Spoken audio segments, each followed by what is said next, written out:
David is housekeeping. Austin Jeff.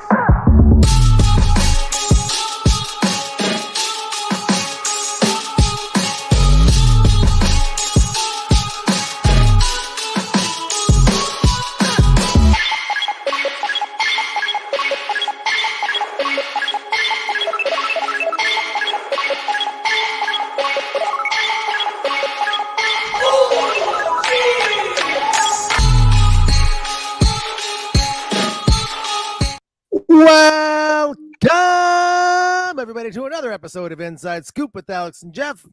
I am Alex Dingman. I'm Jeff Doss. What's up, guys? What's up, insiders? As you can tell, we have our big special guest with us. What's up, guys? How you guys doing? The man, Bailey Murphy. What's up, dude? How are you? What's up? I'm doing well. How are you guys? Not as good as you, Yeah. winning everything that your hands touch. Yes, sir. Trying my hardest. That's so cool, man. We got so much to talk about, and we're excited to have you back. It's been a few years, man. You were one of our first guests we had on. 100%. It was my freshman year of college, just when the fire alarms and stuff went off. It's so funny. It was so funny, but yet I still remember like vivid points of our conversation. I mean, it was a chaotic, but then there was also moments where you're like, hey, listen, I'm just going to tell you right now, this is what my plans are. And it was awesome, man. Yeah. So for the insiders who didn't hear that original episode, go back, look at the archives, pull up the original episode, but not before listening to this one. Right. Yeah, this is going to be fun. It's been it's a big week. We just had, and we're going to talk about Karate Combat to kick us off.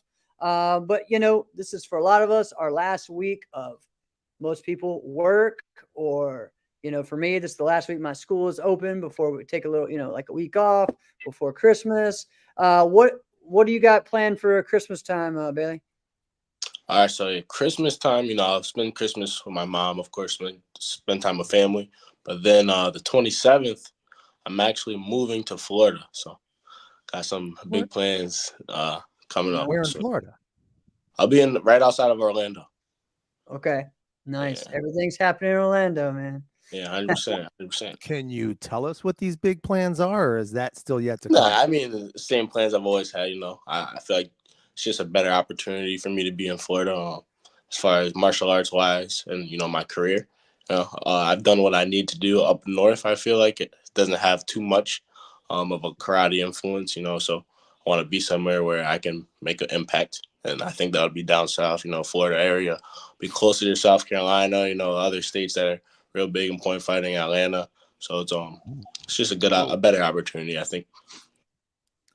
I love it. Dude, I love it. So we're going to see even more of you. Florida just got excited and fearful at the same time. That's right. That's right. Oh man, that's good. That's good, man. So it's going to be a lot of fun. So this year is like a lot of new things for you, right? Yeah, 100%. That's awesome, man. That's awesome. So I can't wait to get into that. But let's talk about, we had a big weekend in sport karate because of Karate Combat. We had supposed to have 4 of our guys, but 3 of our guys, were out there doing it. And it was a big show. It was their biggest show they've had. All kinds of craziness. I'm sure all of us dealt with the feed just stopping because of bare knuckle madness. I thought there was something I thought I did something wrong. Me too. I thought that too. And I was like, did I pay my cable bill? What's going on here? Right. Did that happen to you, Bailey, too? No, so I was selective with the fights that I watched. I watched the card, but I didn't watch every single fight. I watched the fights, that meant something to me. You basically watched the fights that you knew we were going to talk about. 100%, yeah, exactly. So what was wild was, it was right after Elijah's fight that it happened, right? Or maybe a little bit later, but it was during really one of the best fights of the whole card, which is the female fight for the championship. Yeah, I was training with Brandon yesterday, and he said that was a super good fight. So I gotta check that one out too. Yeah, I know. I gotta go back and watch it. I was like watching on Facebook while trying to plug it back into my TV because Facebook's feed didn't stop, but YouTube's did. It was just wild. Yeah. So Well, you know. wait, before we continue, and we're about to get into, our guys essentially. You really thought the women's fight was the best? I thought it was entertaining. I just didn't It was think they were I said it was fighting one of very the. well at all. Oh, well, see, here's my deal. All I saw was like, you got to remember, I'm trying to do two things at once, right? So I'm like trying to plug this up, and I'm seeing all this blood. I'm like, oh man, they're going back and forth. And There was a lot of people that. are stepping in, and I mean, it was wild. It was just wild. So I'm like, it looked like it was just entertaining. Okay, I don't know about the best, but there were some good fights. Remember on that the card. scene in Bloodsport where like Jean-Claude was like trading body kicks with the TIE fighter? It was basically that, but rear hands to the face. Yeah, They they were just just. And they're just like, you know what?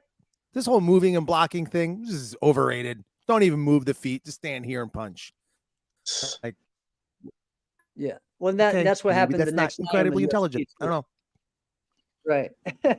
All right. So our first one that we had for Accurate. our Sport Guy guys was Elijah. This fight, again, it was his second fight. It was a lot tougher than his first one. What are some things you thought there, Bailey? Let's go ahead and get your opinion. Yes, sir. So I thought the Elijah fight was really good. I feel like it was a test for him. And I think a lot of the attributes that make him who he is in point fighting kind of came out in karate combat too. It went to the wire. The guy was fighting him very, very well. I feel like the first round was really a toss up. The second round, I think it went to his opponent. That third and fourth round, that overtime round, it just clearly wasn't close, and like you could see that he was just much more fit than him, and he was still able to throw punches from that first minute the same way into that that last minute of the fight. So I just think it showed how great he is as an athlete and how much potential and how much he's going to continue to climb. So it was real cool to see. Great representation. It's awesome to see it. I'm here for it. Yeah. You know what I thought was interesting is, when we look at someone like Michael Page, who I have always thought like he's a way better MMA fighter than he was a point fighter. And I'm not trying to say he wasn't a great point fighter. Yeah. I mean, he's gonna have a fight in the UFC. Like, this is a big deal, right? Yeah. He was Bellator MMA champ. Like, this is a big deal. I think he only had he just had one loss in Bellator. I think he had two. Oh no, yeah, he had two. He had did. Lima, and I can't remember the other one. But this is a big freaking deal. And it wasn't like he only had like 6 fights. Like he fought a lot, right? So I think about Michael Page. If you think back to Michael Page's point fighting days, he had like dynamic, spin kicks, and that was it. Like, you weren't going to see this guy throw a slide hook round, right? That's not happening, right? He was not very good at that. And I'm not trying to say he was a bad kicker, but compared to the rest of who you could see kicking in a sport karate tournament, like, you're not going to be that good, right? Sorry, right? Sure. A mediocre guy will be a better kicker than you because that's not your best skill in that arena. However, when you put him in like full contact, like, he understood the assignment. He's like, I am way better at this than everybody else. And what do you see him doing a lot? You see, what did he cave in? Remember when he caved in that guy's nose with this roundhouse kick? It was like a flying knee or something. Well, he's done that. He broke someone's orbital bone doing that. You see what I mean? Like, there's so many of these, like, we can't even think about, and they're all with his legs. Yeah. Elijah can do that. And nobody thinks that Elijah is even as good a kicker as Michael Page, right? And then I'm not saying anything bad about Elijah because he's an amazing fighter. There was a couple of times where he was the best fighter in the world that year, right? Yeah, so, but listen, in his first fight, when I think it was like a skip roundhouse kick too, right? I think Elijah can be doing more of that. I really do, right? I think if he does that, I don't think he needs to work an extreme amount harder, at kicking. I mean, he's a martial artist. He's a skilled martial artist. And in our arena and what we do, I think he's already got a leg up on the talent. I don't know. What do you think, Bailey? So no, I 100% agree with you. He definitely could let his legs fly a little bit more, but I feel like his opponent was definitely, solid. I think because I watched the fight between, what's his name? Luis? The guy that he fought, Luis Yeah, Ortega. yeah, Ortega, because he fought Chad He Canyon, fought, right? yeah, exactly. That's what I was gonna say. He fought Chance.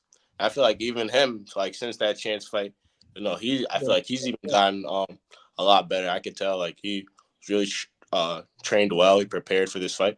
He had a game plan definitely for Elijah. He's really trying to counter the blitz. So I'm sure those are hard adjustments to make during that fight. That's not necessarily what he was working, but yeah, I think for sure if he got his leg going a little bit more, it would just open up a lot more things. But yeah, I thought this guy was not a bad matchup, but because he already had 2 fights against Chad, because I think he actually had to fight Chad twice in that series, right? That Kimite series. So yeah. he's kind of used to that style, you know what I mean? Like he's had it especially in that system. It's not like used to it in, like a kickboxing match or something different. Like he's done it. He's at least faced it. It's not the same, of course, but he's at least faced it in the karate combat zone, right? So, Yeah. So I thought, and the dude's tough. Like he doesn't really he didn't go down or anything. So, overall, I thought Elijah did a great job, and it was a great test for him to push through and grit through some hard, adjustments, right? Definitely. And as we saw in the Raymond fight, it was obviously really slippery on that, right? And anytime you have that, anytime you have that many logos on the floor, a lot of times, if they're not done right, there's an issue, right? Because we've seen that so many times in UFC, in kickboxing, Glory, any of that stuff, where they've tried to put, so many sponsors on there, and every time there's a sponsor on there, they slid right on that, right? Yeah, the logo itself is slick. Yeah, right. So, all right. So Raymond's fight, honestly, man, I mean, I thought he looked good considering all the slips and everything. I feel like he was loose. He kind of an extension of what he did the last time. But the thing is, this dude that he's fighting is no slouch either. Like of course, he came on 1 day's notice, but he's been in some wars, right? So it's not like someone who's just gonna drop down or bow out because he's outclassed. Again, Raymond had the advantage with the length.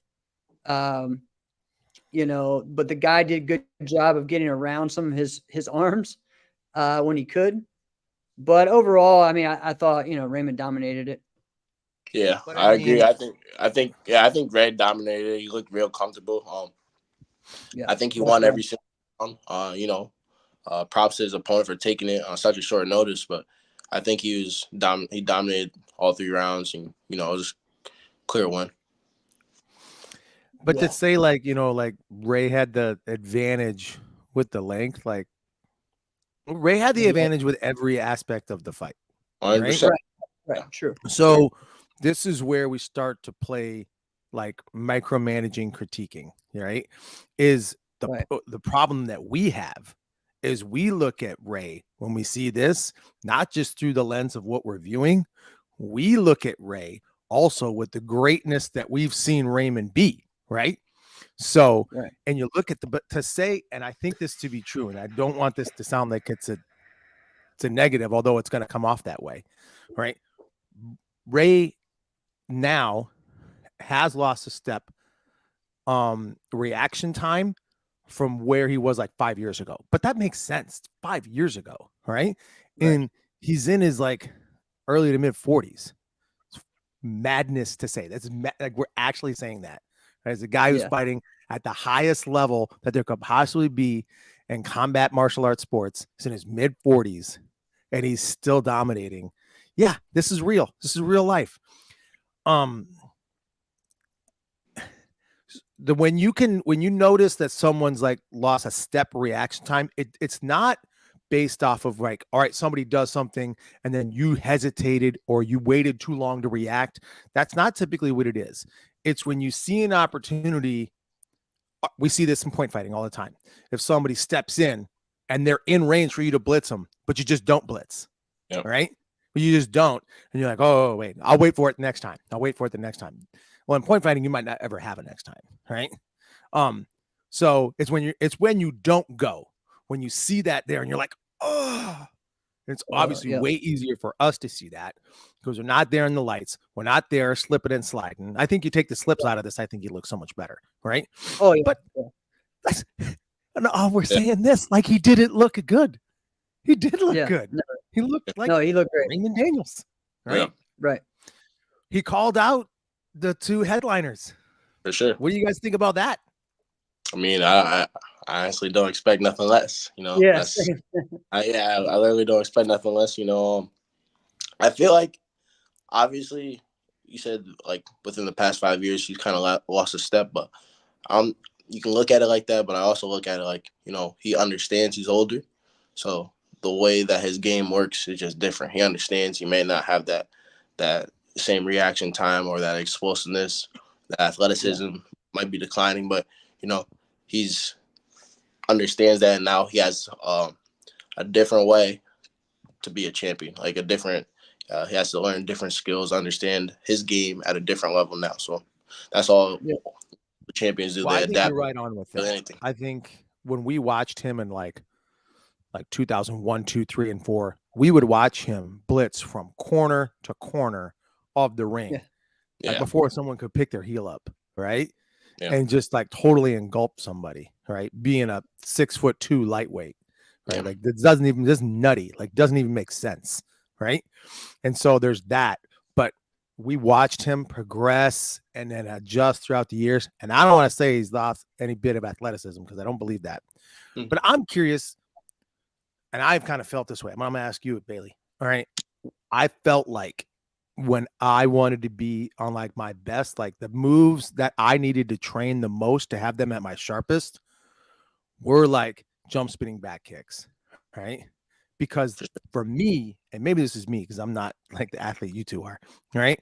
They required that much training from me to even just be able to possibly get in the conversation of landing one. But what do you think? Yeah, so I like that you asked this question. You know, as a kid, my instructor used to kind of preach to me because, you know, I was a Raymond fan, and he would say to me, if you practice low probability techniques the same way you practice high probability techniques. So if I'm practicing my jump back kick or my tornado kick with the same way I'm practicing my side kick or my rounds kick, my hook round, my blitz, it's going to come out the same way. So that's why I'm comfortable enough to throw my jump back kick as fast as a lot of you guys throw your side kicks, you know. So I feel like that, you know, that's what it kind of comes down to. Just I liked like the interview you guys did with Cam too. I remember watching it with Kev, and he was, you know, he got green belts doing jump back kicks, not necessarily like in the super advanced techniques, especially, you know, coming from a Taekwondo background. You know, those are things that you learn pretty early on. This you know, it's part. So after that, that's always kind of been my ideology on it. Like if you practice a jump back kick, because it's not too crazy, it's just a side kick it's a 360 rear leg. It's nothing super crazy when you really break it down and think about it. But to execute it and perform it, that's the tough part, and it just comes down to, you know, the practice. Yep, definitely. I love it. That's great. So going to that next one. Oh, for me, I was just gonna say, I'm jazzed about a Pettis versus Raymond fight. Like those are the two. Like if you ever like thought of like describing someone who doesn't really watch, who's a point fighting fan or a sport karate fan, and maybe they didn't watch UFC, I would explain to people about Anthony Pettis as like Raymond-esque or someone that like wants to do these types of things, you know, like just, you know, he's a highlight reel, right? And now I never thought though I would ever get a chance to see them two go against each other, right? Yeah. Like, so that's insane to me. Like, so it's pretty cool. It was also cool. I know we're not really talking too much about, but it's cool to see him. We haven't seen that many axe kicks yet in Karate Combat, and he threw some axe kicks, and that was really cool. So, because he comes from an ATA background, so he's had first person like their style has actually popped up as Taekwondo. I think he was the first person so far, so that was cool to see too. Yeah, definitely cool. All right, so the main event, co-main event, you know, was our guy Ross Levine. Man, He came in prepared. I tell you what, like, I didn't realize. I mean, he looked big, but his opponent looked even bigger, right? Yeah. I didn't realize how much weight, the difference was. I knew he would be giving up some, and really when you first look at them, it wasn't that drastic, but really 10 pounds is a big difference, especially when it comes to pushing them up against that 100%. wall. And that was really the game changer of it. Go ahead. You really think that guy was only 10 pounds more than Ross? Oh, it might have been more than that. You're right. I mean, he probably was a lot more than 10 pounds. That You're dude right. looked like he was 25 pounds heavier easily. I was being kind. All right. Yeah. It's crazy to see, Ross as like the little guy during a fight. Yeah, it's not something you see often, right? Yeah. Yeah. Ross had so much praise. I mean, if you listened to the broadcast, which GSP is fantastic on there. I love him in that arena, right? I mean, every fight he kept talking about Ross in every single fight leading up to it, right? And he loves him some Ross Levine, which is fantastic. I think Ross should stay there, and unless something else pops up that's more lucrative or enticing. I just thought, man, this is so wild to me. I just really felt the guy was just basically standing square. I'm like, Ross, he has no clue how hard you can sidekick.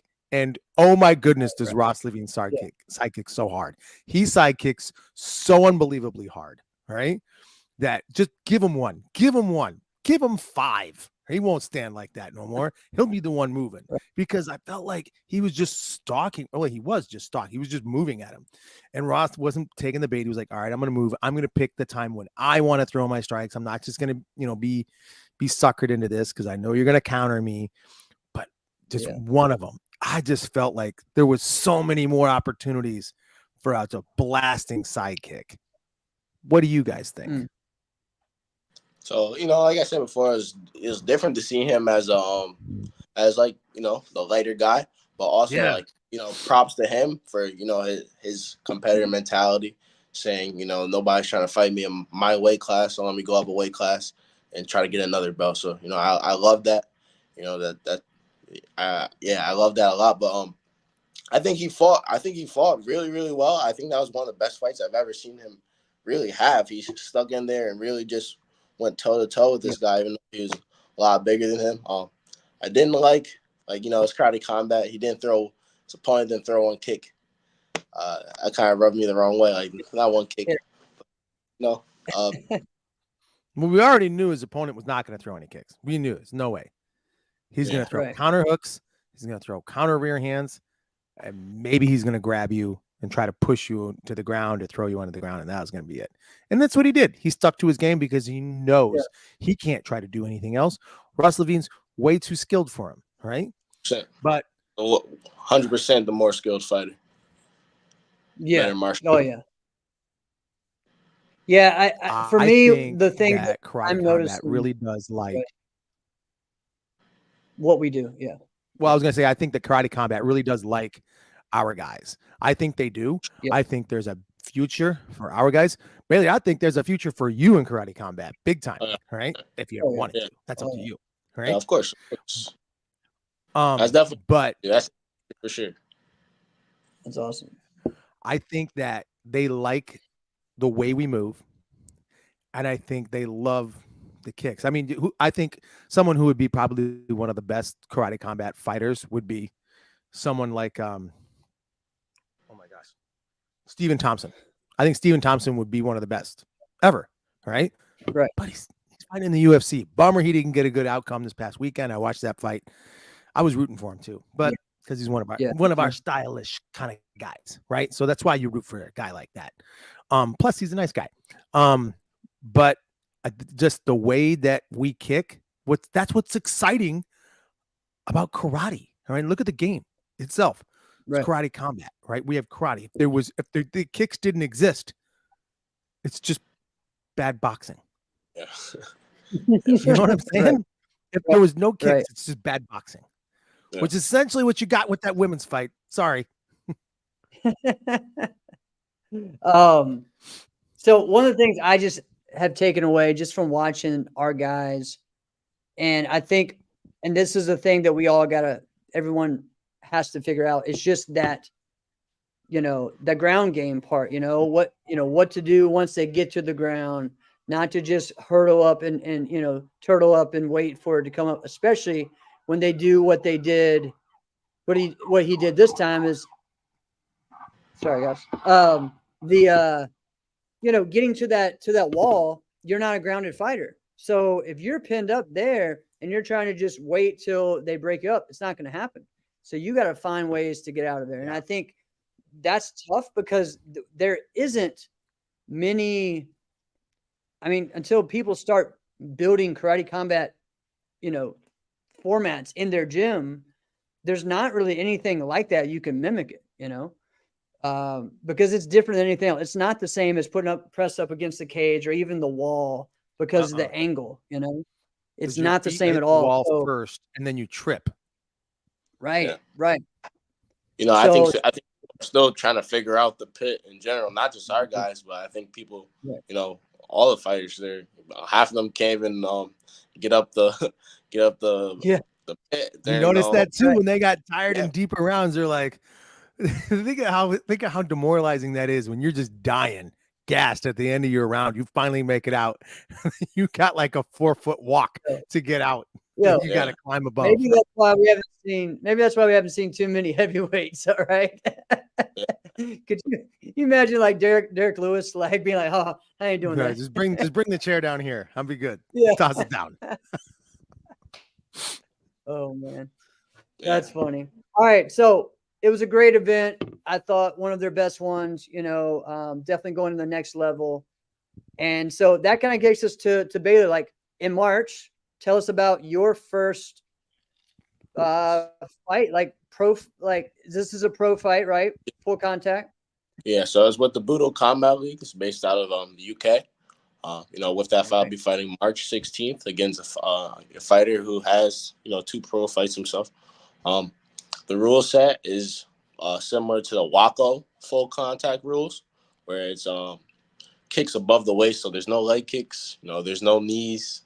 There's no clinch either. Or wearing 8-ounce gloves. So I feel like the rule set kind of works in my favor too.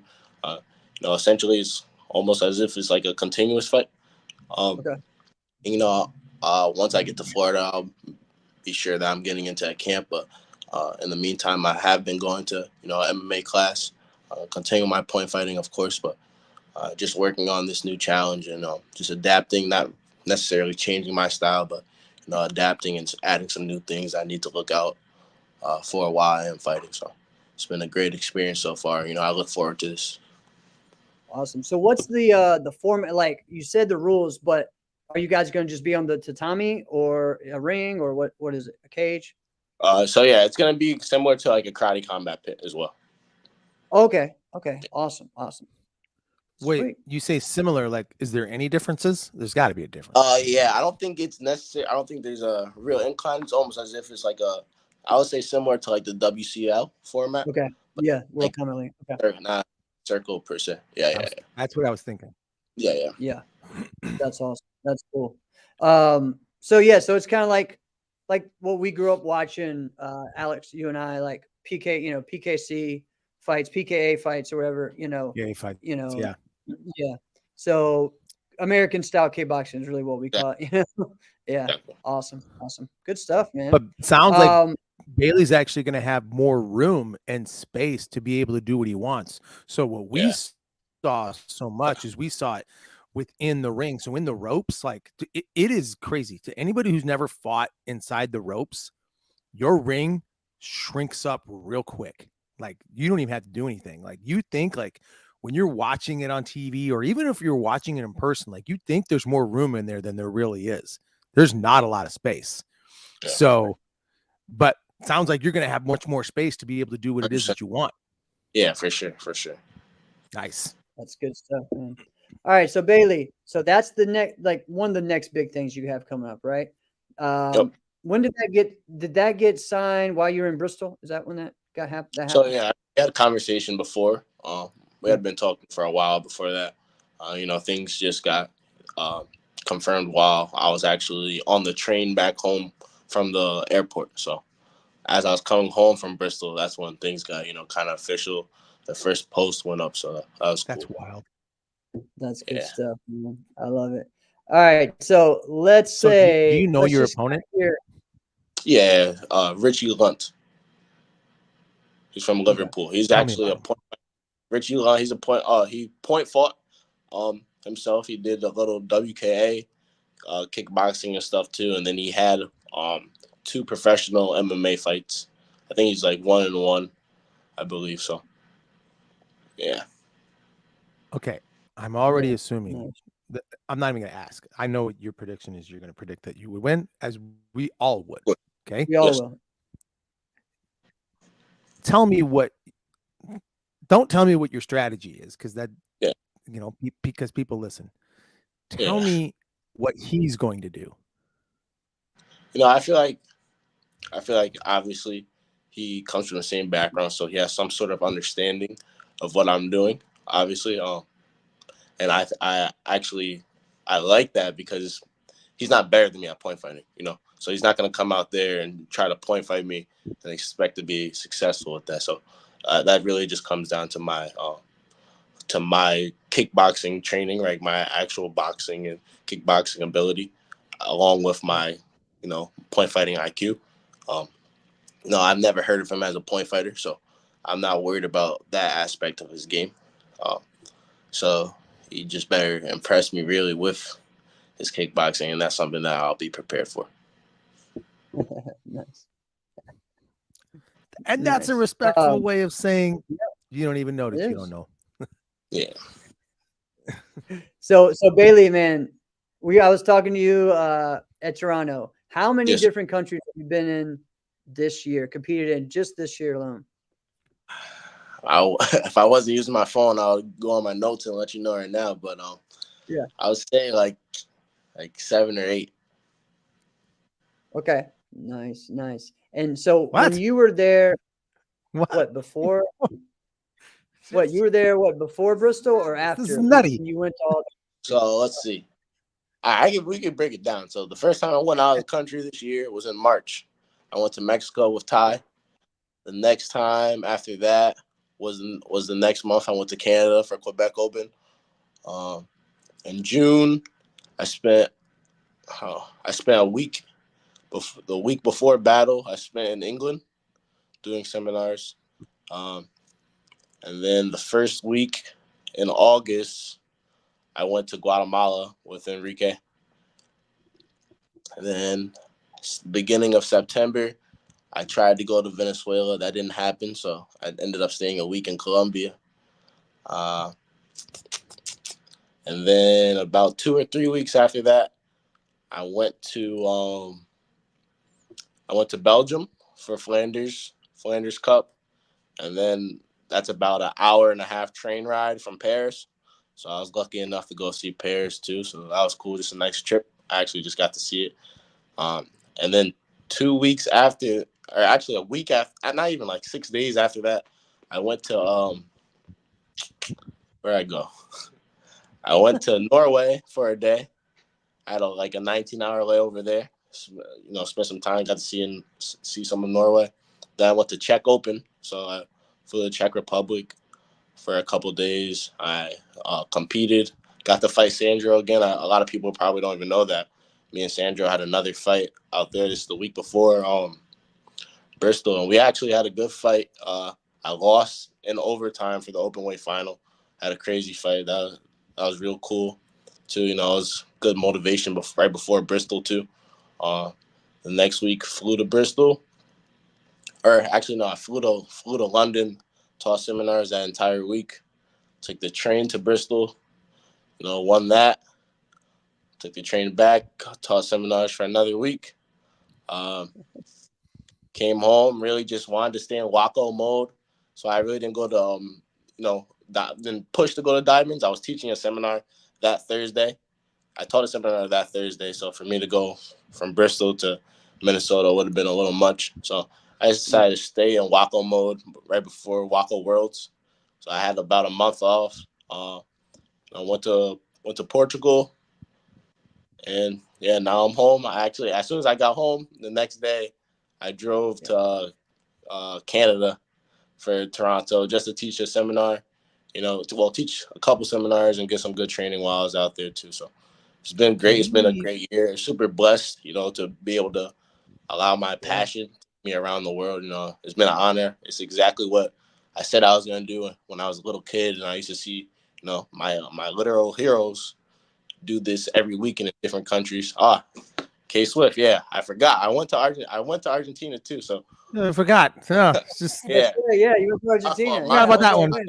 That's bad. That's bad too. That was a great trip. I got to spend time with Tobias Lopez, Kevin Walker, Hunter Stevens. So that was a really good trip.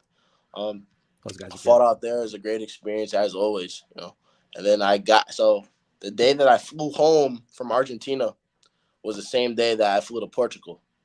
So I got in at like 6 a.m. Ty picked me up.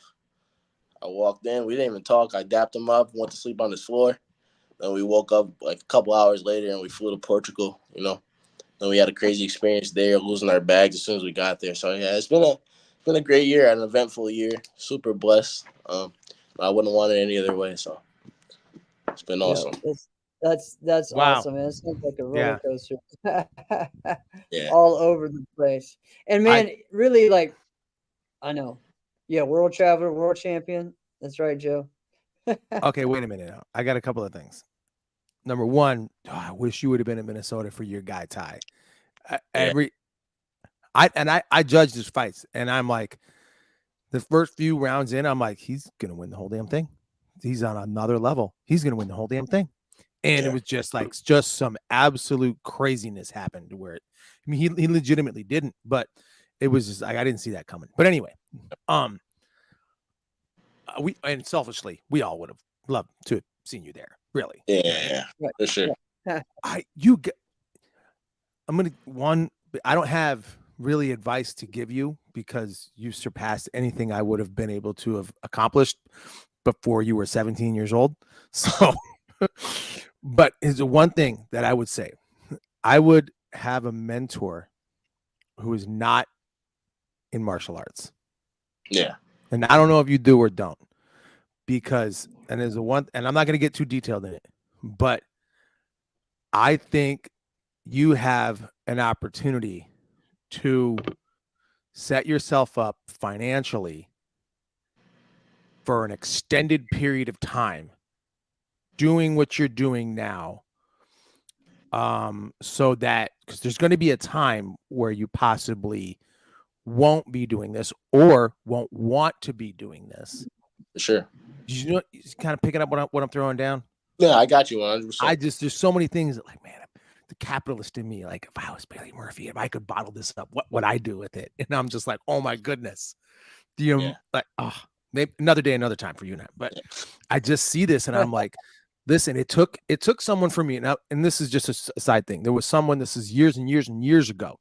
Someone was going to sell a karate school and they owned a number of them. Yeah. And you're right, Matt. Right. And this person was like, here, I'll sell you one. And if you wanted a second one, I might have it available. And I was talking with somebody and he was like, you buy all of them. I'm like, wait, what? And he's like, it doesn't make sense. You buy all of them or nothing. You hold the cards. Like, it doesn't make sense. You buy all of their schools and you give them a lump sum and then just leave it. And that way you have total control. And he just thought so different from anything I was ever thinking. And that's the reason I say, right? This guy's also a billionaire. So what are you going to do with that? Guys like seventh car is a McLaren. What are you even doing with a McLaren in Chicago anyway? All right. So Bailey, man, this year's been wild, right? So we start off with AKA, really one of your first AKAs in a long time, because for a lot of people who don't know, like, that was really a busy time for you when you were in college because of track, right? Yeah, 100%. That's like the beginning of the indoor season. So it's always hard. So, like, high school, and college. So the last time I went to AKAs, I was a senior in high school. So I went my senior year of high school and my senior year of college. So yeah, That's awesome. That's awesome.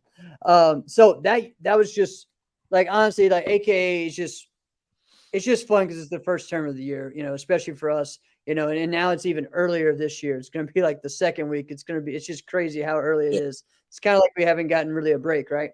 And, but that, fighting until 12:30, in the morning, and going you and Avery and just really getting to see you guys really go at it again, because we love seeing that fight, right?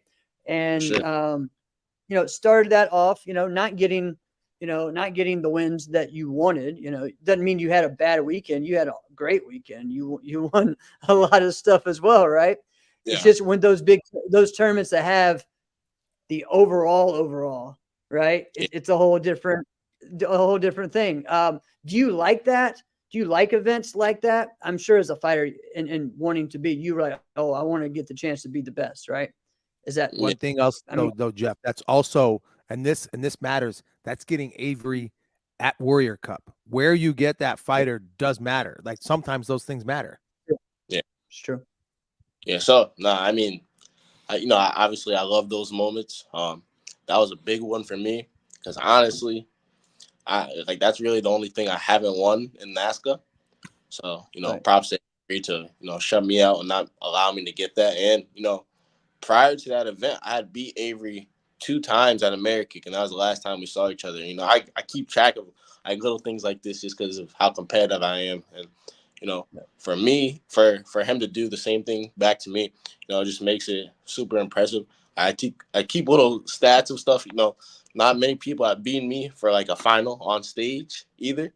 So for that to happen too, just meant a lot. I appreciated it because it just kickstarted my year. It just gave me the motivation I needed to have the 2023 that I had. So I feel like it did. I feel like regardless of what level you're at, failure is super important. It keeps it entertaining, keeps you motivated. Like it pissed me off honestly because the week before that I had a tough training camp at Vito's by myself. Vito put me through absolute hell, and to go to Chicago and lose twice by 1 point both times, it didn't sit right with me. So I appreciate it, and it kind of helped me kickstart that year. So okay, you mentioned something that I gotta ask. Yes, sir. You said not many people have beaten me on stage in a final. Yeah. Who are those people? I got it in my notes too. I don't know if this is gonna shut out if I swipe up. We'll figure it out. Yeah, let's try it. Let's try it. All right, let's see. Yeah, give it a shot. What's the worst that could happen? What is it? All right. We Your video's hear gone you. for a sec, but all right, you can hear me. I can read some stuff off because I got some impressive. We still stats. hear you. Go for it. Still hear me? All right, cool. And yeah, shout out to Vito. Yeah, shout out to Vito. All right, let's see. I love this. See, Bailey's a lot more like this than people think. Okay, like he's got stats like we do. He has that. He remembers everything like we do as well. but he's like in between you and I in the sense that he actually does keep notes. Yeah, so that's true. Like, I'll remember. So my first event as an adult, 2018 Amerikick, I lost to Dominic Mayer from Germany. Yeah, I've taken an L to him too. Yep. Yeah, went to double overtime, and then my next time losing on stage was again at Amerikick 2019 against Connor in that same the same open weight format. McGlinchey? Connor McGlinchey. Yeah. Connor McGlinchey. In US Open 2019, me and Elijah, we fought for open weight at US Open. I lost by 1. That was probably me and Elijah's worst fight. It was like 4-3. Let's see. Oh, let me go back. I lost to Cam at Battle 2018 as well for the open weight final. And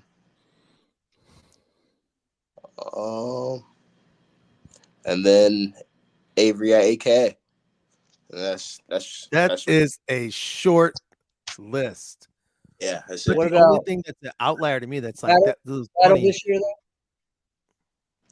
though? Yeah, my Yeah, fault. My yeah, boy, yeah, Ty Saint. yeah. Ty won that Yeah, one. right. Yep. Yeah, He's Ty got one adding on. that in right now. Ty got one on me too. Yeah. Yeah, I suppose you better mention it before he jumps in the comments. Yeah. Yeah. He will too. He'll make sure to let me know.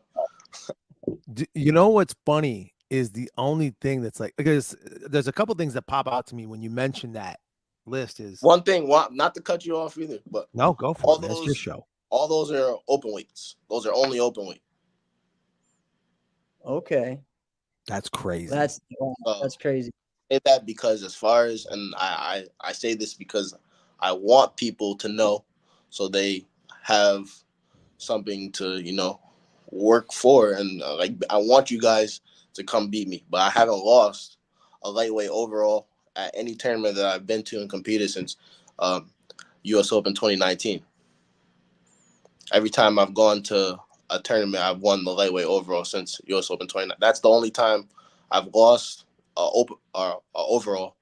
If I get to the final, that's the only time I've lost the overall, and the only people I've lost in semifinals to are is Zayn. And as far as my division, I've only lost to Jeremy Francois, and that was at Quebec Open 2018. What? Crazy. Crazy. That's nuts, man. So if betting was allowed in this sport, Yeah. you would have like 8-1 odds to win the division, if not more. All right. Wow. Yeah, 16, Okay. 20 to 21, You have to 101. put up $800 to win 100. Yeah. Right. Okay. So no, there's a number of things that just popped out to me when you started reading that list, which was number one, just like really how you've been like if you go to a tournament, you're in the finals, right? I'm not going for no reason. You're and that's just one of the things in this sport. Yeah, you would be rich, Mr. G. You would, right? Because you'd put up your house for sure. Come on, if I'm lying, I'm dying. Right? It is what's valued so much is consistency, right?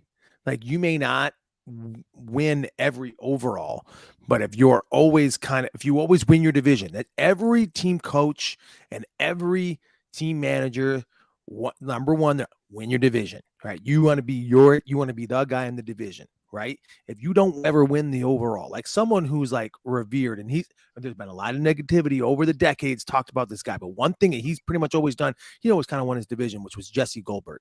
Jesse Goldberg did a fantastic job of being consistent at winning his division. He just never ever won overall, right? Sorry. He fought a time where Preston Clements, Trevor Nash, Jason Borelli, Jody Tension, and Raymond Daniels were on the top. You were not going to win it, man. Sure. Although crazy enough, he did win one, right? So, right. So just can you win your division? That's number one, right? Can you make it to a finals? That's just can you be making it to the stage? If you're consistently making it to the stage, this is outside of winning. No. You're in there every damn time. And there's still some losses. This is just when I mentioned this, I don't know, maybe like a month ago, Jeff. Like, listen, we take L's. This is just what you're going to do. You're going to take L's in this game a lot, all right? Both on the fighting and the forms aspect. And you're going to take some L's to people that you're like, this doesn't even make sense, right? Like sometimes you're like, I don't freaking get it, right? So like, to me, when I hear that list, the Conor McGlinchey one, that's the one that's like, something happened that day, right?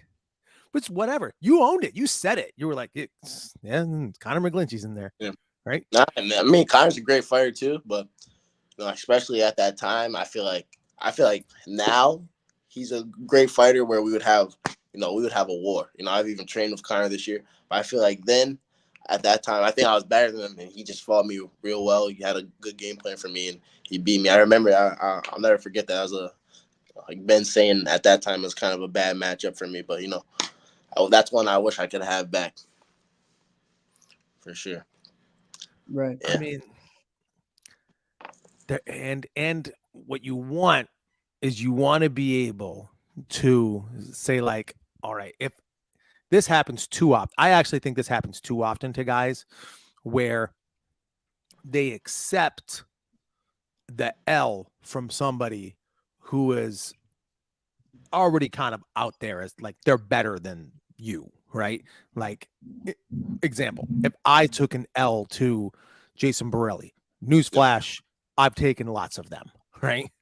So nobody's gonna look at me like, so what the hell's wrong with you? I fought Jason freaking Borelli. How about that? Right? So nobody's gonna look at me and be like, dude, you crap the bed. But what they didn't know is that I had him going into OT multiple times. It never came out with it. Right.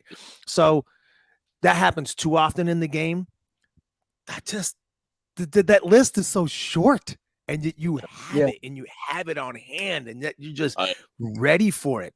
Oh man. You know, for me, it's a little different. Like, you know, I haven't had a job. Like, you know, in college, I was a student athlete. In high school, I was a student athlete.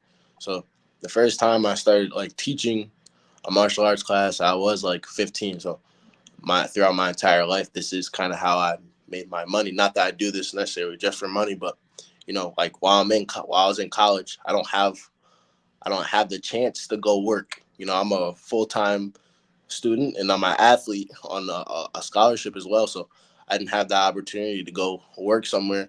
So when I did have a weekend to go to a tournament, I wasn't going there to compete. I have to win. Like I'm not going there just to be there. Like before I even get on the plane, I'm calculating how much money should be going into my bank account.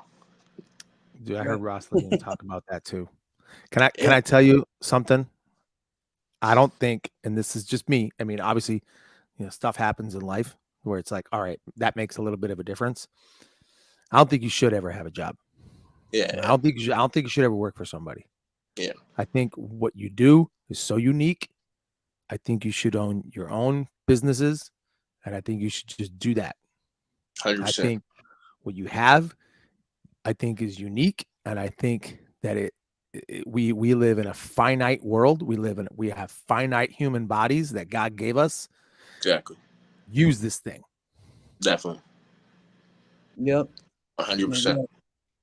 All right, so Bailey, let's just kind of, you know, we've gone through a lot of things, but like, where was the switch this year? Because honestly, when you really look at the first half of the year, some of the, you know, you had the loss of AKA, you know, you had a good, you know, Rhode Island was just crazy, right? They probably didn't end the way you wanted to.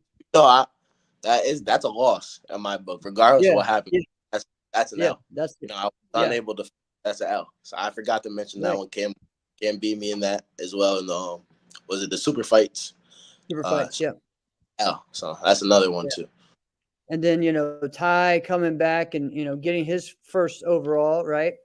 World win. That was the open weight, right? That was open weight. So, and then from there, it was like, all right, now I'm going to show you, you know, who I am, right? And honestly, though, Bailey, like, you've won those events before. So that get to where, like, sometimes, like, I know you always want to win, but like the new challenge, right? When you finally won at Bristol, all of us were like, yes, you know, because we knew how much it was like for you to want to win an open weight. Where you won. Yeah. And who against, right? I mean, exactly. So what did all that feel like, that journey kind of to get there this year? You know, honestly, this was like, this is a great year, but I probably took the most L's in my life this year. So I feel like a lot of the L's that I took, they were truthfully lessons. Like after I was super active this year. Every weekend I was either at a tournament, you know, or somewhere teaching a seminar or training. You know, I've went to England 2 times this year to teach seminars, but at the same time, like I'm getting really good training camps. And I think that's another thing. This was the first time. I'll tell you guys a story. So when I was 15, my instructor stepped away from the sport. Right. So since I was 15 years old, I've been doing this. Point fighting. I've been doing this on my own. Where I'm from in Connecticut, that's not a thing. That's not a thing here. So every single day I make sacrifices. I'm talking about training with Brandon. I drove 2.5 hours to go train with Brandon yesterday. You know, I drive 2.5 hours or take an hour and a half train ride when you guys see me with Ty. I'm making these sacrifices because of, how great I want to be. So I didn't run. I didn't track my senior year of college. My coach and then my 4x4 team, they decided to transfer schools, go to that better opportunities. I love track, but this is my passion. So I just took that as a sign from God. Obviously, like, this is your time. Like, you don't need to do track no more. All-American in track and field. Like, I did track, but this is my true passion. So it just gave me a chance to finally do what I've always wanted to do. And my senior year, I didn't have a lot of classes. So I had more opportunities to train. Jarvis Miller, he returned to the sport. So he actually lives close. So that became my main training partner. So when I would after I would train with him, I would set up some seminars and stuff like that. And I ended up in Texas with Ty, Devin, Kevin for a week at Vito's. I had training camp there. Immediately from there, this is like a week out of me being at school. All right. So actually, I'll tell you back a week. So I graduated May 13th. May 20th, I drove 8 hours to Quebec to go train. Didn't have a seminar, nothing. I went to Quebec Wait. Just drove 8 hours just to train. 100%. Well, yeah. Then the week after that, I was at Vito's. Vito opened up his home to us for a week. I trained there for a week. Hard workouts, not even just martial art workouts. Like, we're just really working out, getting in shape, getting fit. And there's bonding time. Those guys are on the Waco team. That's PFP. So that was a great time, great opportunity. And from Vito's house, from Texas, I flew to New York. The same day, I flew to England. Had my week of seminars. Trained every day. Got to train with Jack Buckley every day. Chris Ashton got to train with Elijah as well. So I had great training camps. Then I want to hear about what training with Chris Ashton was like. I got to hear this. Yeah, so it's tough. For me, that's a tough fight for me just because of how big he's a massive guy. He's 17.5 foot front arm. Yeah. Right. Yeah. He hits hard, not even on purpose. Like, you blitz at him, he's gonna hit you with a cross. So he definitely hits hard. And he's a sound point fighter. Like, he has a good understanding of what he's doing for such a big guy. So it's always fun to fight people like that. And he's a lefty. Be honest. Before you fought him, you thought it's not gonna be that hard. Didn't you? You didn't think that? Nah, I didn't think that. Okay. Nah, I didn't think that. I'm a fan of this sport, so I know you were a fan of the sport. I've watched the Waco guys and stuff before. Chris he's legit. He's a Waco. Oh no, he is. He absolutely is. Yeah, not for sure. But obviously, so when I first fought him at Bristol, I thought it would be easier, but I knew he was good. Okay, but that's what I was looking for. Yeah. Got it. He did his job that too.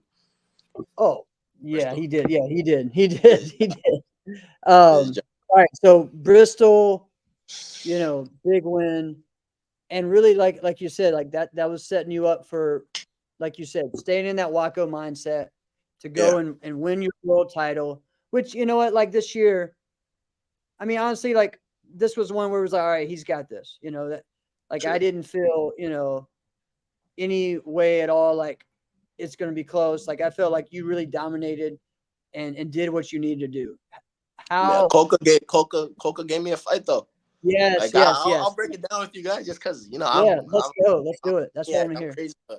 Coca gave me a fight. Me and Coca went 4 rounds. He gave me a great fight. I got lazy at the end of the 3rd round, and he took off on me. Got the blitz. He was trying to win, right? Brought it to overtime, and then I think in OT, my gas was just a little better than his, and I was able to, stay strong throughout the entire fight. The Hungarian that I fought in the final, he's a good fighter too. I fought him in Czech.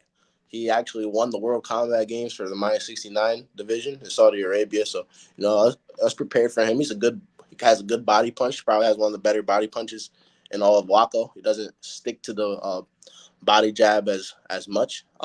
We had a good fight, and really until the last round when I pulled away. But the entire time, he was either up 1 or up 2. But I was super, super comfortable throughout all these fights. Like, even with the Coca fight and going into overtime, like, I was fine. Yeah, like, I had the sense that I knew I was gonna win. Even in overtime with Ricardo for teams, I knew I was gonna pull it out. But for Waco Worlds, everyone, I won't lie, they fought me well. Everyone gave me a fight. Like against Great Britain for teams, I went in up 2. We won by 1, so I lost that fight. I won it for the team. I finished the job. I did my job as the anchor. But individually, that fight, I lost it. If we're gonna go through stats like that, right? But I did it for the team. And same thing with the fight against Italy, right? I went in up 2. Dev gave me a 2-point lead. And it ended up going into that next point wins. So these fights, I lost. But I did my job as anchor. I didn't let the team lose. Right. So wow. No, that's what I mean. Like, when you say comfortable, I thought it was great Waco Worlds. Yeah, you look comfortable. That's what I mean. Like, overall, that's what it, like, not that you dominate. I mean, but what I mean is more of like, you just look comfortable and in charge. And I remember when we watched this and we came back after, and it was just like, when you started those rounds and you were moving into, like, it looked like nobody could mess with you. They didn't know what to do. Then when you kind of got a little, relax a little bit, that was when they came back. And then you're like, all right, well, I still got something else for you, and for me though, like, I think with Bristol, that was I think Bristol was like my best point fighting so far, like to date. I think that's the best point fighting I've ever displayed. That's awesome.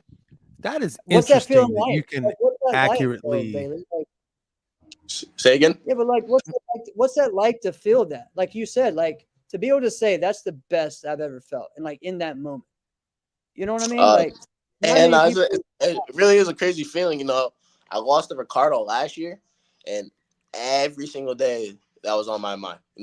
There probably hasn't been many days that I'd wake up without watching that fight with Ricardo. And my biggest mistake in that 2022 fight with Ricardo is that I didn't try to step in once. I feel like I have one of the best step-ins ever. He's a kicker. I didn't even attempt one step-in, not one.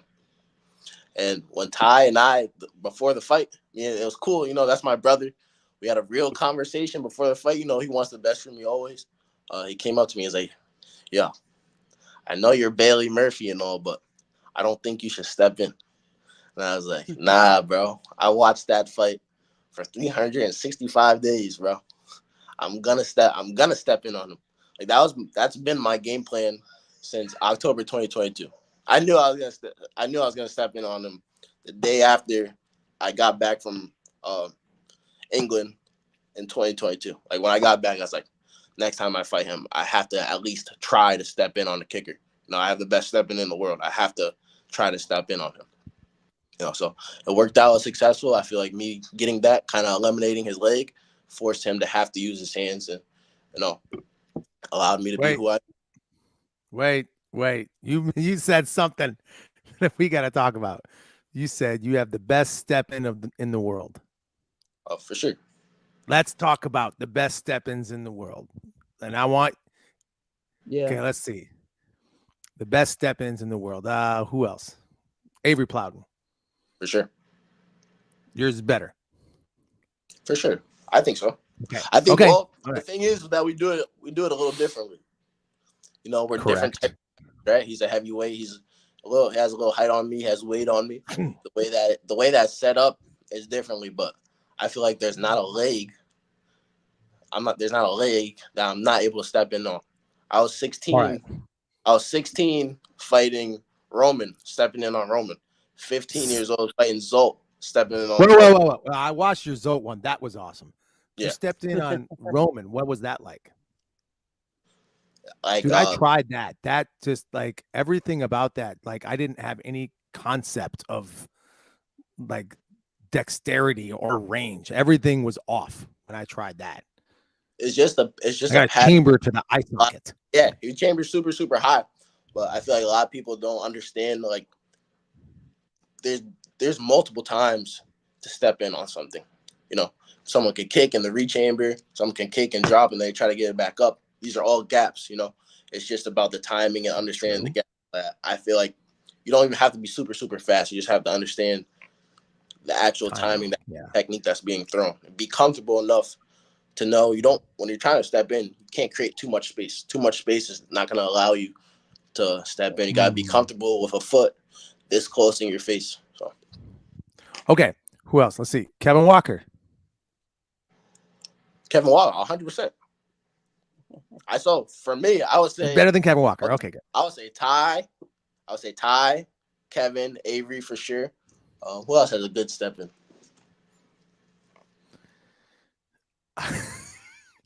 Tyson has a good step in as well. Tyson's got a great step in. Okay. Jack Fallon, but let me list a few others. Yeah, Jax is amazing. I fought Jack this year too. You guys didn't Christian. Yeah. Christian. At the league. This is all right. Christian's is okay. Yeah, Christian throws it a little differently. He still throws it like he's kind of like throwing. He's like in a body punch motion, almost. Yeah. Yeah. You know what's interesting is I like that you said this because some people have they could have some of the best this move, you know, like check punch, but they're not champions. They don't win divisions, you know. But I just love that you're like we've said it it's a verb, like you're Bailey Murphy, you know. Sure. But you're still like, no, I have the best I have the best stepping in the world. Yeah. Yeah, man. I love this confidence, of which we already know it was there, right? But just to be able to specifically say, no, I am this, and my goal is going to be continuing to do this. Because the moment you say this, really everybody else is just going to step up their game, right? And that's all I want. I'm curious.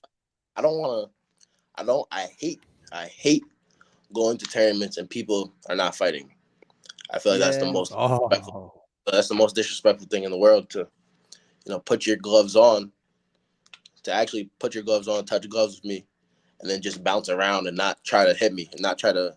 We're point fighting at the end of the day. So if you're really not trying to score points on me, you should just bow out then. Just bow out. Yeah, and we saw that for a long time with Raymond, where we were like, dude, these guys really aren't trying to be him. Like, they're just happy to get there, right? To get on there with him. And so, that doesn't always help the sport, right?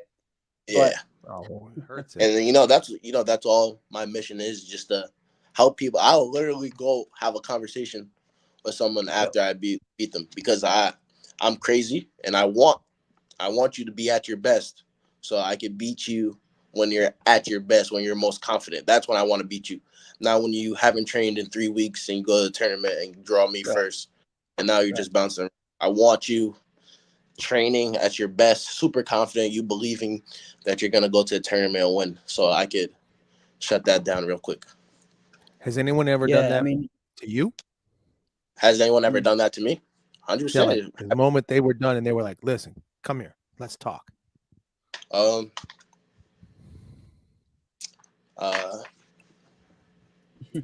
Well, yeah, me and Cam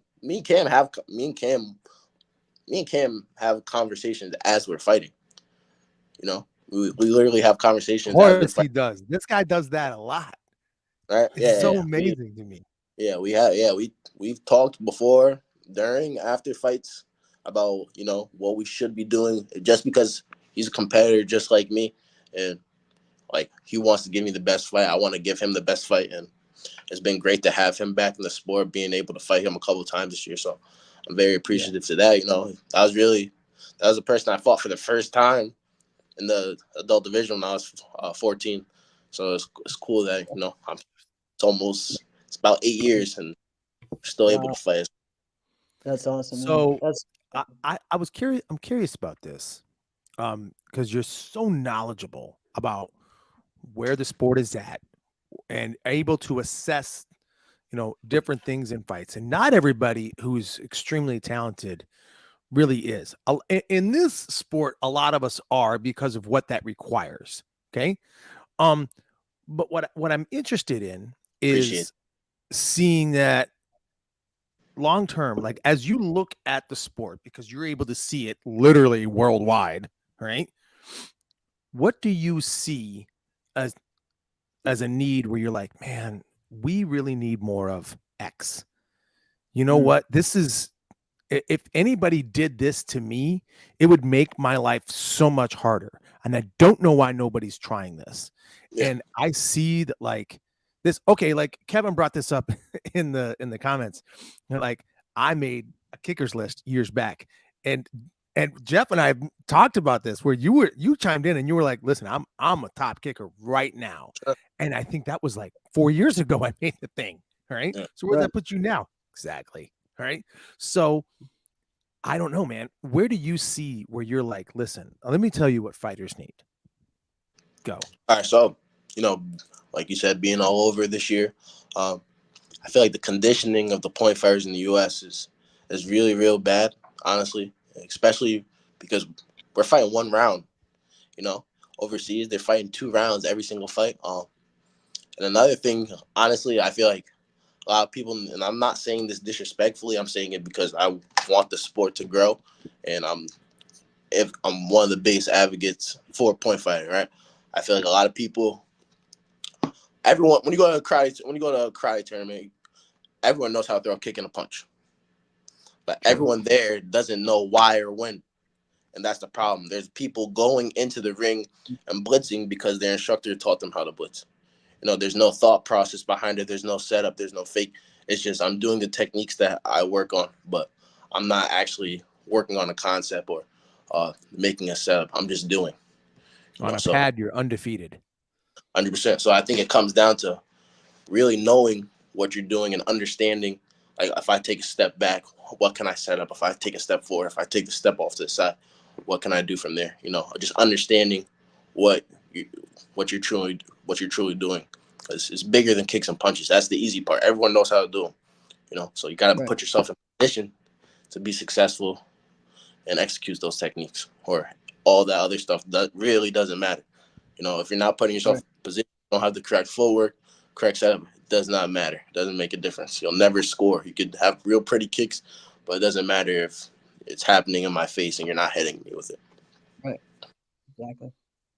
So I think that's where it comes down to. And I think the reason Europe has, a heads up and an advantage on that is because of the 2 rounds. Over there, it's a slower paced fight.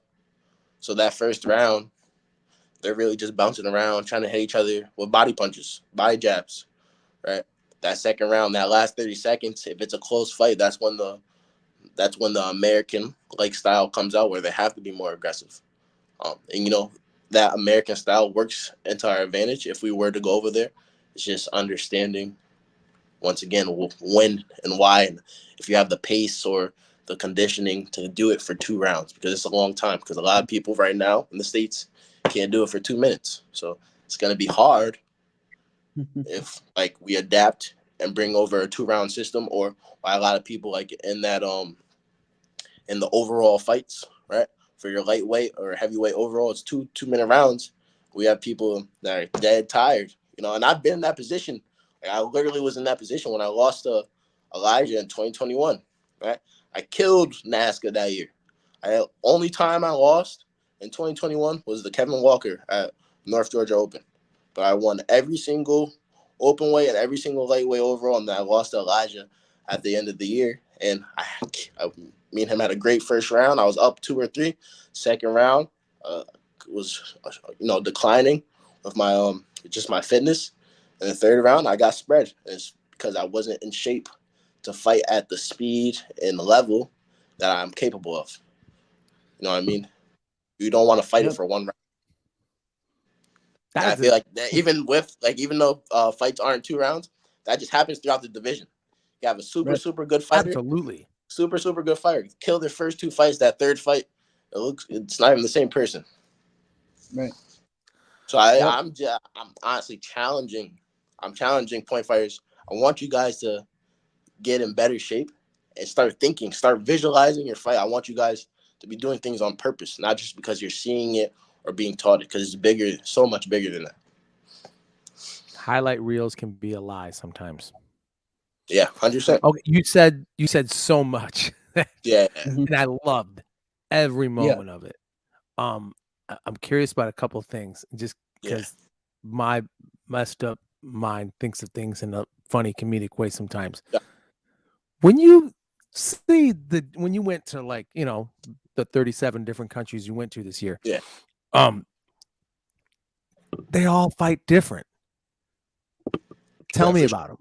Tell me about how, you know, Italy fights compared to how Guatemala fights, compared to how, you know, London fights. Tell me. I'll start off of Italy. So I think the Italians, they have the most similar style to the Americans. I feel like that's why, you know, we're super comfortable fighting them, because they're gonna kick. You know, most people in Europe don't necessarily kick, but fighting, like, you know, Ricardo or the other Italians who do have a leg, they all come from most of them come from like a Taekwondo background in Italy. So they're kicking, they have that American-like style. So it allows for me to step in, allows for me to be a little more creative with the techniques that I throw and fight how I would really here in the States. But like England, you know, those guys are blitzers. Besides like Finn, most of them are just blitzers. They have good body jabs. They have real good movement. They're quick on their feet. That Finn dude moves 1,000,000 miles an hour. Yeah. They all have super great movement. I'll say Hungary. The guys in Hungary, they're coached really, really well. You know, they're gonna play every single rule, every single time. Like, they have the opportunity to put their hand up, or they have the time to, you know, say something to the ref. The coaches are gonna do what's allowed. You know, you can't be mad at that. Like, they're coached very well. They listen well. They're gonna do exactly what they're told. So, you know, that's tough when you're fighting a really, really good coach as well as a really good fighter. So. Especially if you get that long, gray-haired Gandalf-looking dude reffing you. Yeah. You know what I'm talking about too, don't you? Yeah, I got you. He does look like Gandalf, doesn't he? You say he looks like Gandalf. I don't doesn't know. He? You know exactly what I'm talking about, Bailey. I'm trying to know what you're talking about. All right, continue. I stopped. Right. My bad. Yeah. What other country? And then like Mexico too. You know, I have a funny story about Mexico too, but yeah, you know, they're good fighters. I feel like Hector's had a great influence in there. It's crazy how many good fighters there are over there that you just would never know. You know? Exactly. I went there when I went there in March. I taught a seminar. It was actually myself, Ty, Enrique, and Avery. We won the team event. That's a crazy team to fight with. We won that team. And then for my division, I lost to Zayn in the final in overtime, and it was a tear. I don't complain about reffing, but that was absolutely garbage in my opinion. But you know, it's not Zayn. He did his job. He got the win. So, you know, me being who I am, I was actually on spring break that week. So I decided, I'm gonna stay another week, and then I'm gonna go to another tournament, which was Hector's tournament. And I did that just because I wanted to fight him. I wasn't going to leave. I haven't fought him in a couple years. You know, he was the person that gave me the most trouble when I first got into adult. So I was like, I haven't fought him in a while. I'm not about to just go home with this L. Hector Solari is the one who gave you the most trouble. Zayn. No, Zayn. Oh, Zayn. Oh, I'm sorry. Okay. Yeah, but it's Hector's tournament. Okay. But yeah, my first 2 years an adult, you know, Zayn gave me the most trouble, 100%. I fought him the most too. So I stayed another week, and we had a crazy fight. It was a Wacko rules, so I actually went to 2 rounds. And then it was a minute of overtime. And I ended up winning by like 6 or 7 in the overtime. Yeah, nice. That was good to be. Mexico's crazy, Bailey. Like, it really is. Like, you say that because I've been to many tournaments there, and I just love just watching, because there are people out of nowhere. You're like, there are people that compete here that do well, but then there are people that beat those people all the time, but they never leave Mexico. Not even just the country. They don't leave Mexico City. Yeah, Okay, no. they just fight What right is there. that? They'll have tournaments every weekend, like all the Yeah. time. If they're That's that why I good, say I'm like just curious. Mina is Why the is most it active that they? fighter. For sure. Yeah, no, Why don't they leave? well, I mean, it's hard. It's harder to get out of there, financial Yeah. situation. Well, but I feel like in Mexico, they have to get a visa to come to the U.S., but they don't need one to go to Canada, or it's easier to get one, go to Canada. And then I'm not sure what the rules are for them to go to Europe, but yeah, I think it comes down to, money situation over there. The better guys too. But there's this guy, Kevin Salinas. He's a beast. He's like 6'3". He's a real good fighter, and I tell him all the time, bro, like it would be great to have you over here. He's like 6'3", 145 pounds. He can blitz across the ring. He can kick a little bit. Wait, what did you say? 6'3", 145? Yeah. He's tall. He's huge. They make that in a lab? Yeah, right. Yeah. So and the thing is, I was Bailey, 14 the last time I was 145 pounds. the hardest thing about being in Mexico and Guatemala is the altitude, right? Like super difficult to breathe there. Like just being in there, you can get sick. Like it's like honestly, the entire time I was there, I was just super tired, didn't feel well. Is that worse than Colorado? Yes, yeah. Wow. It's nothing. So I went to Mexico, and then like two or 3 weeks later, I went to Colorado for a seminar, and with Dave Kuntz, and he was saying it the whole time. Dave, yeah, Dave was one of my students, right? Yeah. Did he tell you that? Yeah, no, he didn't tell you that. Rock solid dude. Yeah, no, rock solid dude. Yeah, and he told me he was telling me he was like, the altitude's pretty high. You're probably gonna get sick. And I was like, I don't know. I was just in Mexico a week and a half ago. I'm pretty adjusted. Colorado didn't bother me. Yeah, it's not bad.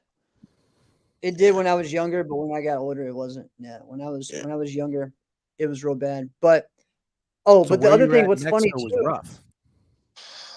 Yeah, but Bailey, like in Mexico, what also is crazy is that so you have those guys in that area in Mexico City. There's a whole nother completely different crop of fighters in northern Mexico that people don't even know of, right? And there are a lot of those guys are really good. And what's funny, they don't even fight the people in Mexico City that often. Like they don't go that. It's just wild, right? Yeah. Because we just see Mexico as a small country. Like we really think of it that way, right? And it's not. I mean, there's so much amazing talent there. For sure. Not just exactly. Just martial arts in general. They're real good. Just martial arts. Their traditional karate is huge there.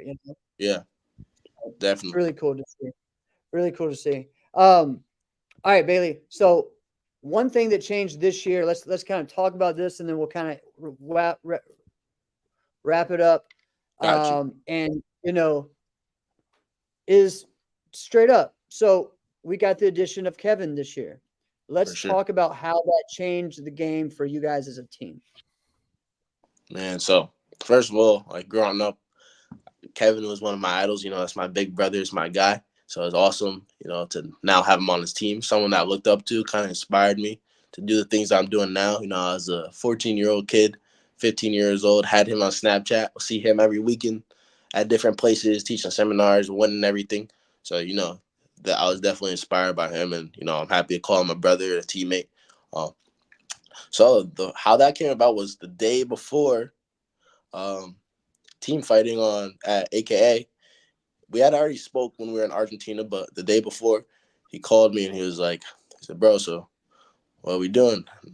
I was like, bro, I'm ready. Let's do this. And he was like, I just want to make sure we still fight, and I said what I had to say to him about that. And we agreed. The next day, got him a T-shirt. We didn't have a uniform there. Ever since then, it's been smooth sailing, and it's just been a great opportunity. I've been telling Kev all year, this is one of your best years yet, bro.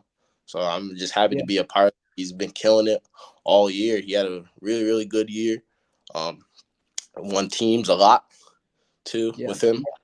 trained a lot with him too. It's been a great year, a great addition to the team. I've been telling Mr. G since I was like 16, 17. Having me and Brandon has been great. I always told him, like, we're one piece away. We're one piece away where it's like we're a contender every single time. Getting to Kev every single time we fought, we've done just that. Yeah. Okay. I agree with everything you said. But when you said, like, for so long, you're like, yo, Mr. G, me and Brandon are great, but we're one piece away. Who did you really think that one piece was going to be? Like, did you think it was going to be somebody else before it was Kevin? Yeah, for sure. I thought it was going to be, a lot of people. I'm not going to blow up anybody's spot either. Okay. You wonder. Not going to blow up no one's spot, but it could have been, a couple of different people. I have, since I was 16, I'm 22 now. Since I was 16, I've had a lot of conversations with a lot of different fighters about, having them be a part of something great. And, I'm happy that I was able to have. Yeah. No, And it's been a big. People have approached you and teams have approached you. I don't need to know that they have. Like, it's just one of those things where it's like, I already know that I don't know, but I know that it's true. Yeah. Right. And because these conversations, they never stop happening. They're sure. always happening. All right. It's just like pro sports, but sure. it's murkier, Yeah. So I think you're right. I think this is the right point in Kevin's career. I think he's got at least another 10 years, where he's going to be fighting at a really high level, at the top. So I think this is fantastic. So, I mean, who's really your biggest competition? Our biggest competition. So, honestly, our biggest comp all year and the past years, with or without Kev, has always been top 10. I feel like that's a team that just matches up super against us because I feel like, they're similar to us too. They have Tyreek and Enrique, right? No, they don't. Well, that's what I'm saying. That they were the team that matched up the best against us. Like until now, they're easily the best team. Like they always gave us a tough fight. Like most of our losses have came to a top 10. That makes sense. Yeah. So, but now, I mean, it has to be, Paul Mitchell. I love and appreciate that, Paul Mitchell is back on the scene. They have some fighters. That was great in August when, I saw that. It was actually motivating, because I feel like both teams we have like it's like our duty, to keep this going. Like keep this is history, right? That's Team Paul Mitchell. I'm on Team Straight Up like that. That's a historical type of thing. Yeah. Those are the things. It is a fantastic rivalry. You know what I mean? Those are types of videos that I watched on YouTube growing up. Those are the videos that inspired me to be who I am today. So to now be a part of that those legacy type fights, those legacy type team fights now, like it's not just the team fight anymore. It's Paul Mitchell versus Straight Up. So, that's a great thing. It's an honor to be a part of. So I look forward to going back and forth with those guys as they continue to build chemistry with that new squad. So, I look forward to next year a lot. This is their first year getting the kinks worked out, and I know next year they're gonna come out, with with a different purpose, a different why. So I look forward to that for sure. I love it. We're gonna see you in Chicago. Yeah, I'll be in Chicago. Okay, all right, that's good. I'm glad to hear that. I'm crazy. I'm crazy. 2004, Ray won his Warrior Cup on Straight Up. It's 2024. It's 20 years difference. So it's just, it's this written, man. So I'll give my word. That's cool. I'm glad that changed. When we talked in Toronto, you weren't sure. Yeah, I wasn't too sure yet. So I'm actually moving. I'm moving a little earlier now. So I'll be able. I'm for sure. That's good. So we'll see you at Chicago, and then from there, like I know you're going to be doing a lot more stuff in Europe this year, probably, right? Yeah, for sure. So I'll be in Chicago. The following week, I'll be in Italy for Golden Gloves.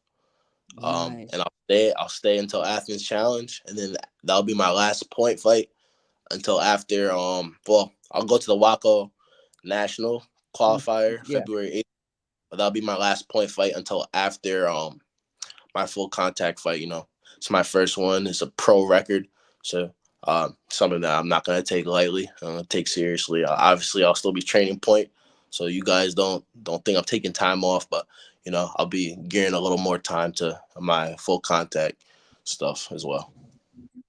Awesome, man. And then Dude, I'll be this back. has been I'll great, be dude. back. You guys at Amerikick, so I'm giving you guys a tournament off. So make sure you head up compete. There won't be many tournaments like that this year for you guys. Whoa! Love it. I love it. Nice. That's good stuff, man. That's good. Awesome. Well, All I right, can't wait to this see. was So us three we'll be together again at AKA, and I'm sure we'll have all kinds of different things to ask you Yes, that sir. we forgot to ask today. So I course. feel like we need to do like I don't know, like a historic thing sometime, like just Yeah. listing your favorites and everything and even matchup stuff, because I think people forget. Well, I think they realize now how much, of a, let's just say it, karate nerd, we all Right. are, right? Sport karate nerds. That's what we are, right? Yeah. Save that for the Patreon episodes. Yeah. That's right. Yeah. All right, man. Bailey. Dude, I can't This wait. has been another episode of Inside Scoop without Jeff. I'm Yeah. Alex Dingman. I'm Jeff Doss. See you, Bailey. Thank you, sir. Thank you for having me. Great show. Yes, sir.